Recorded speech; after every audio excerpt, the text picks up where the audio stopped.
Willkommen zurück aus der Pause bei GreenTech Live. Ich bin Jochen Siegler, bei mir ist der Martin, der verkabelt sich noch. Ja. Liegt schon. Immer bereit, allzeit bereit. Wir haben neue Gäste, Gründerinnen. Wir hatten gerade die Victoria, jetzt kommt die Antonia Bartning von Sustain Change. Und so das Schwerpunktthema ist Nachhaltigkeit durch Spielen. Ja, verschiedene Spiele haben die. Martin hat sich Genau. damit sehr beschäftigt schon. Doch. Antonia, Ja, Spiele, hallo. Homo bist du da? Ludens. Hallo, ja, ich bin da. Danke für die Jetzt ist Einladung. Und du hast auch unseren Lieblingshintergrund. Wir haben ja 4 vorbereitet und tatsächlich, ich hätte schwören können, dass die meisten den nehmen. Du hast genau das getan. Also vielen Dank, dass du dabei bist. Ja, wir kennen uns noch nicht, aber wir lernen uns bestimmt heute kennen. Du hast schon Genau, vorbereitet. bei diesem Thema ist es wieder blöd, dass wir das Ganze nur virtuell machen. Du meinst, wir hätten miteinander Jetzt am Tisch spielen, sitzen sollen. zocken, das wäre es doch gewesen. Ja, hinter uns So die sieht's Mooswand. Nächstes Mal. Wo sitzt du physisch? Auch hier irgendwo in der Region, oder? Nee, in Berlin sitze ich. Ach, in Berlin. Ja. Okay. In der Na dann. Hauptstadt. Also wir hatten Schalten schon, also es hört sich vielleicht großspurig an, aber wir hatten Schalten schon überall hin. Wir waren in Australien, wir waren in Frankreich, wir waren in Finnland, wir waren in Berlin. Sogar in Berlin, hallo. Sogar in Berlin. Sogar in Und wir Berlin. sitzen in Reutlingen, im Herzen Baden-Württembergs. Du hast eine kleine Präsentation dabei für uns? Genau, ich habe so ein bisschen eine multimediale Show vorbereitet, sage ich mal, um auch meine Kollegin Caro ein bisschen zu Wort kommen zu lassen, habe ich ein kleines Video mitgebracht am Anfang, so 2 Minuten ganz kurz Zusammenfassung über uns und dann erzähle ich einfach noch ein bisschen was zu uns und über unser Kernprodukt. Und auch natürlich mit dem Fokus auf Digitalisierung. Was macht man so, wenn man Brettspiele macht und plötzlich kommt Corona und alles muss digital sein? Genau. Sehr gut, wir sind gespannt. Ein kleiner Hinweis aus der Regie auch noch, wenn du Video abspielst, dass du darauf achtest, dass das Häkchen gesetzt ist beim Ton. Ja, genau, das wäre nämlich auch meine erste Frage gewesen. Das Da schaue ich mir müsste dann es gleich ein mal Häkchen geben. an. Da unten sehe ich es schon. Und? Aber ich habe es gar nicht als Fenster zur Verfügung. Okay. Und du müsstest wahrscheinlich zuerst die Präsentation teilen mit dem Screensharing.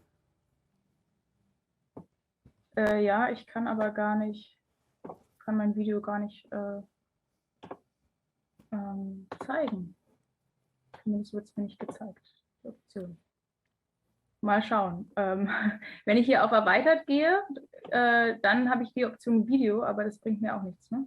Also Erweitert Video, da geht es um deine Bildeinstellungen. Du musst unten bei Zoom gibt es doch den. ich weiß, aber Bildschirm ich teilen. Nicht bei den Fenstern. Ich teile einfach meinen Bildschirm und gehe so aufs Video, dann wird das auch gehen. Genau, dann muss ich noch mal kurz hier rüber gehen. Sustain Change steht für Spiele, Workshops und Beratungsangebote für einen nachhaltigen Systemwandel. Unternehmen, Vereine, Privatpersonen und Bildungseinrichtungen beschäftigen sich mit Hilfe unserer Spiele auf unterhaltsame Weise mit nachhaltigem Entrepreneurship, Organisationsentwicklung und Innovationsprozessen. Vom lockeren Spieleabend bis zur zielgerichteten Teamsitzung. Unsere Angebote sind vielfältig und modular anpassbar. Wir, Caroline Frumat und Antonia Bartning, haben Sustain Change gegründet, um Menschen das Thema Nachhaltigkeit auf spielerische Weise zugänglich zu machen. In unserem Verständnis von Nachhaltigkeit liegt jeder Form stabiler Gesellschaften ein intaktes Ökosystem zugrunde. Unser individuelles und unser gesellschaftliches Handeln können wir maßgeblich gestalten. Dabei spielen neben den politischen Strukturen die Tauschprozesse, die den Zugang und die Verteilung von Ressourcen gewährleisten, das Wirtschaften eine maßgebliche Rolle. Wir glauben, dass Spiele ideale Instrumente für Wissens- und Kompetenzerwerb sowie Innovationsprozesse sind. Menschen lernen von klein auf, indem sie spielen. Im geschützten Raum des Spiels können Veränderungsprozesse angestoßen und Innovationen entwickelt werden, ohne reale Konsequenzen befürchten zu müssen. Unser Brettspiel Pitchery Nadir wurde mehrfach ausgezeichnet. Inzwischen gibt es neben der Brettspielvariante auch ein gleichnamiges Kartenspiel auf Deutsch und Englisch und wir haben gemeinsam mit unseren KooperationspartnerInnen von Polyspektiv das Brettspiel Jede Stimme zählt, das Wahlkampfspiel umgesetzt. Unser Kartenset zur Resilienz und Achtsamkeit lässt sich in zahlreiche Workshops und in unsere Spiele integrieren, sowie eigenständig nutzen, beruflich und privat. Weitere Spiele und Kartensets sind in Entwicklung. Auf Anfrage entwickeln wir gemeinsam mit unseren KundInnen passgenaue Spiele und Workshops. Wir produzieren in Deutschland plastikfrei mit Graspapier und ökologischen Druckfarben und achten auf inklusive Sprache und Diversität bei der grafischen Gestaltung. Wir leben Nachhaltigkeit und richten unsere unternehmerischen Entscheidungen darauf aus. Sustain Change steht Genau, das erstmal kurz quasi als ersten Eindruck. Und jetzt werde ich einfach noch ein bisschen was zu uns erzählen und euch noch ein bisschen unser Kernspiel näher bringen. Also Caro und ich haben uns im Studium kennengelernt, als wir beide in Eberswalde studiert haben. Sie hat nachhaltiges Tourismusmanagement studiert und ich nachhaltige Unternehmensführung. Und irgendwann sagte Caro mal zu mir, Antonia, wenn du mal eine gute Gründungsidee hast, dann sag mir Bescheid, ich bin dabei. Und dann habe ich im Rahmen meiner Masterarbeit das Brettspiel Pitch Your Green Idea entwickelt. Und als die nach zahlreichen Tests und so weiter, als die Masterarbeit und das Spiel dann so weit vorangekommen und die Arbeit abgegeben war, habe ich Caro angerufen und gesagt, hör mal zu, ich würde das gerne auf den Markt bringen, bist du dabei? Und Caro hat nicht lange nachgedacht und war dabei. Und so hat das Ganze Anfang 2019 mit uns angefangen. Wir haben dann erstmal parallel zu Anstellungen gearbeitet und das Spiel weiterentwickelt und waren damit in vielen Hochschulen und Schulen unterwegs, auch in Unternehmen und haben es schließlich Ende vergangenen Jahres gemeinsam mit der Hochschule der Medien Stuttgart im Rahmen eines Kooperationsprojektes produziert und zwischendrin aber eben auch noch weitere Spiele produziert und rausgebracht, die eben schon im Video deutlich wurde. Damit ihr einen kleinen Eindruck davon bekommt, was Pitch Your Green Idea eigentlich ist, habe ich ein paar Bilder mitgebracht. Bei Pitch Your Green Idea geht es darum, dass man im Spiel eine eigene Projekt- oder Geschäftsidee entwickelt. Das kann mit einer ganz ernsthaften Idee sein, die vielleicht auch schon vorher entstanden ist, oder es wird im Spiel eine neue Idee entwickelt, kann auch in einem vorhandenen Unternehmen neue Innovationen entwickelt werden oder eben auch einfach nur zu Unterhaltungszwecken. Und hier seht ihr das Spiel einmal aufgebaut. Also es gibt ein großes Spielbrett, was in der Mitte ausgebreitet wird. Jedes Team oder jede Einzelspielende hat noch eine Punktekarte, ein Skalenboard und es gibt eben zahlreiche verschiedene Spielelemente. So gibt es einmal diesen äußeren Spielpfad, wo die Aufgabenkarten liegen. Da sind verschiedene Aufgaben aus dem Bereich Organisationsentwicklung, Business Modeling, Projektplanung und die sind aber quasi runtergebrochen auf so kleine unterhaltsame Häppchen, die eben auch im Rahmen von so einem Spiel bewältigbar sind. Und im Wechsel und zu Beginn des Spiels bekommt jedes Team oder jede Spielerin eine Problemstellung und muss dann eben eine Lösung für dieses Problem entwickeln, sofern nicht mit einer mitgebrachten Idee gespielt wird. Dafür gibt es natürlich auch noch Inspirationen und zwischen den Aufgaben, die eben eher konzeptioneller, kreativer Art sind, gibt es einen inneren Spielpfad, auf dem es einen Wechsel aus Quizfragen und Entscheidungen gibt, womit einerseits Punkte gesammelt werden und dann können diese Punkte eben mit den Entscheidungen auch wieder in die eigene Unternehmung gebracht werden. Es gibt Quizfragen im Bereich Entrepreneurship, Nachhaltigkeit, nachhaltiges Wirtschaften, jeweils in 3 Schwierigkeitsgraden, sodass das Spiel auch modular anpassbar ist an verschiedene Bedürfnisse. Und es gibt Weiterbildungselemente und diese Punkte werden dann eben mit Hilfe von Entscheidungskarten, zum Beispiel möchte ich eine effiziente Maschine einsetzen, kann man die dann auf sein eigenes Skalenboard übertragen. Man muss noch aufpassen, dass man Zeitkontingent im Blick hat, dass man nicht quasi im Burnout landet. Ne, bei jedem Projekt, in jedem Startup, in jedem Unternehmen haben wir ein begrenztes Zeitkontingent. Auch das ist im Spiel wiedergegeben und versucht eben so möglichst viele Punkte zu erlangen und gleichzeitig seine Idee voranzubringen. Und das Ganze eben in diesem geschützten Rahmen des Spiels, im unterhaltsamen Kontext. Und das hat ja mehrere Beweggründe. Einerseits ist es Schöne an Spielen, wie eben auch schon im Video gesagt, man kann eben Ideen ausprobieren, ohne dass man diese realen Konsequenzen fürchten muss. Man kann einfach mal drauf losspinnen.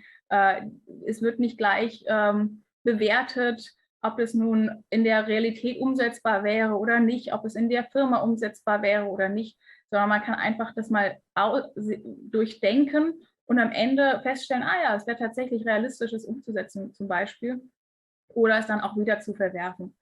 Und ein weiterer Aspekt ist, dass wenn wir spielen und es Spaß macht, können wir uns die Lerninhalte auch besser merken. Das heißt, wir haben hier versucht, so eine Brücke zu schlagen aus einerseits einem Unterhaltungselement und gleichzeitig aber auch etwas, wobei man eben was lernt, ohne dass es eben unangenehm auffällt oder irgendwie als störend empfunden wird. Und das klappt sehr gut. Die Leute haben wirklich sehr viel Spaß beim Spielen. Und wie ihr ja eben schon in der Anmoderation sagtet, natürlich ist es am schönsten, wenn man da gemeinsam an einem Tisch sitzt und miteinander ins Spielen kommt.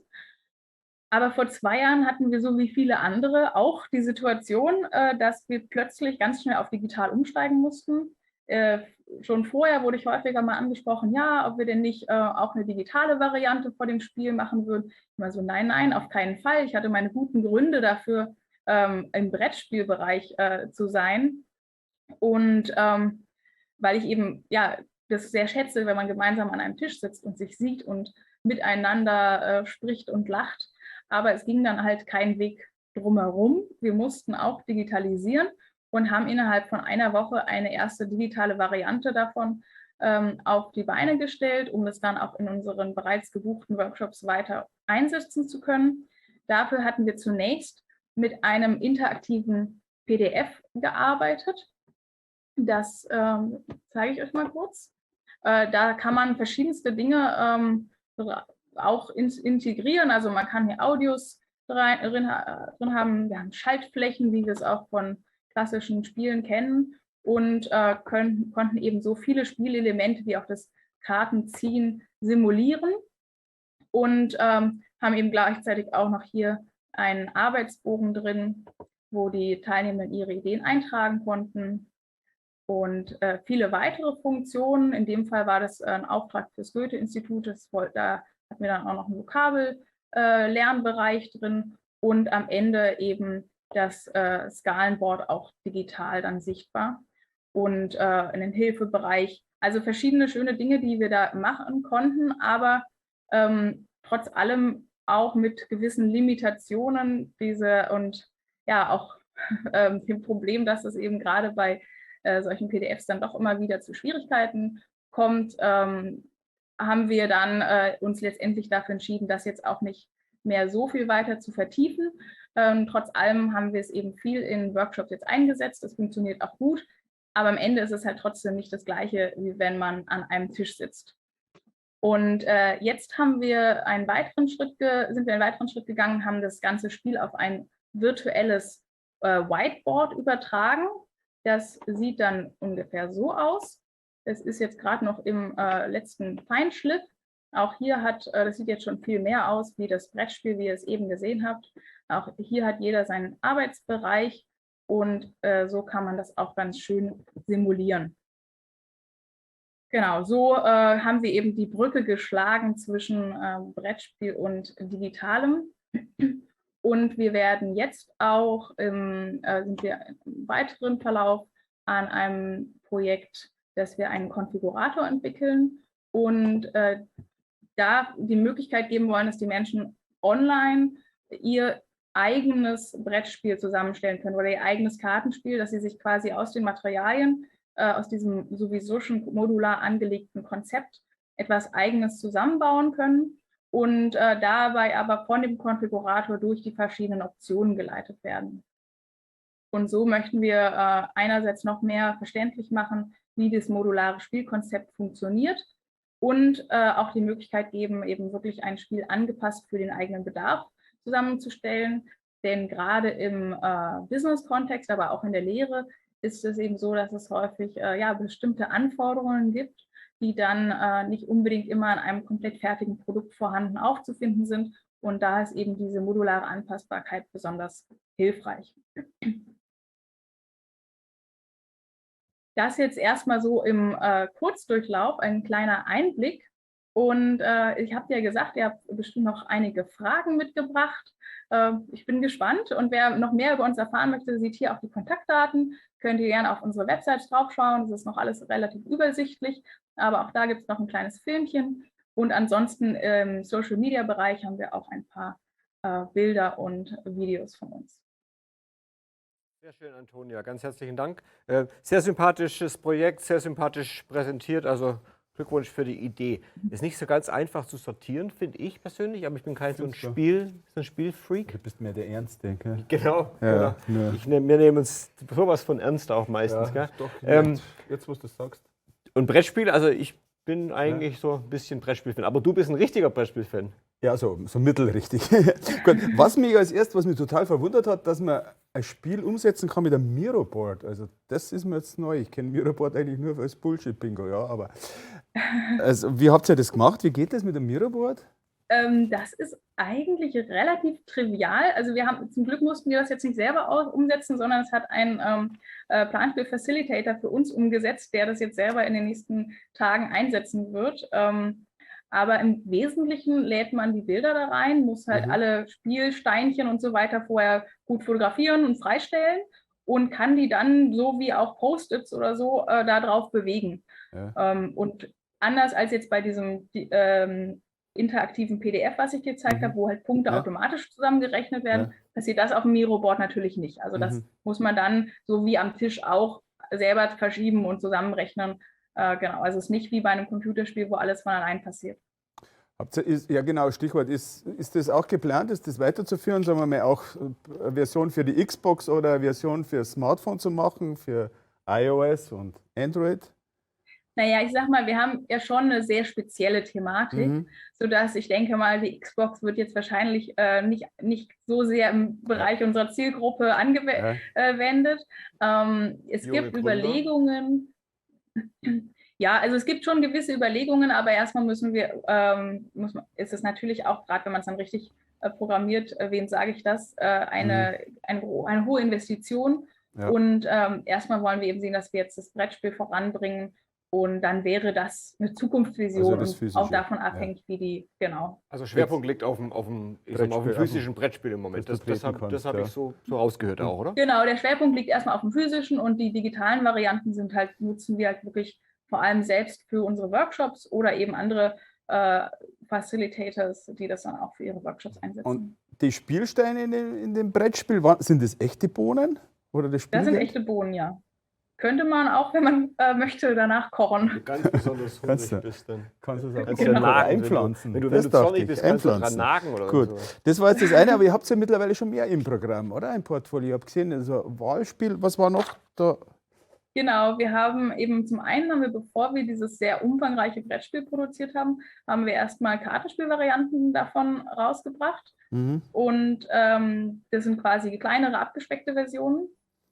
Da ist auch die erste Auflage in Deutsch schon fast verkauft, vollständig. Und dann haben wir es noch auf Englisch rausgebracht und eben uns auch eigentlich so mit Beginn der Corona-Pandemie stärker auch mit Resilienz und Achtsamkeit beschäftigt. Ja. War schon immer so ein bisschen so ein Thema, was auch in anderen Elementen des Spiels immer mit drin schwang. Und das haben wir dann nochmal intensiviert und eben dazu auch ein eigenes Kartenset entwickelt, was man auch ins Brettspiel integrieren kann.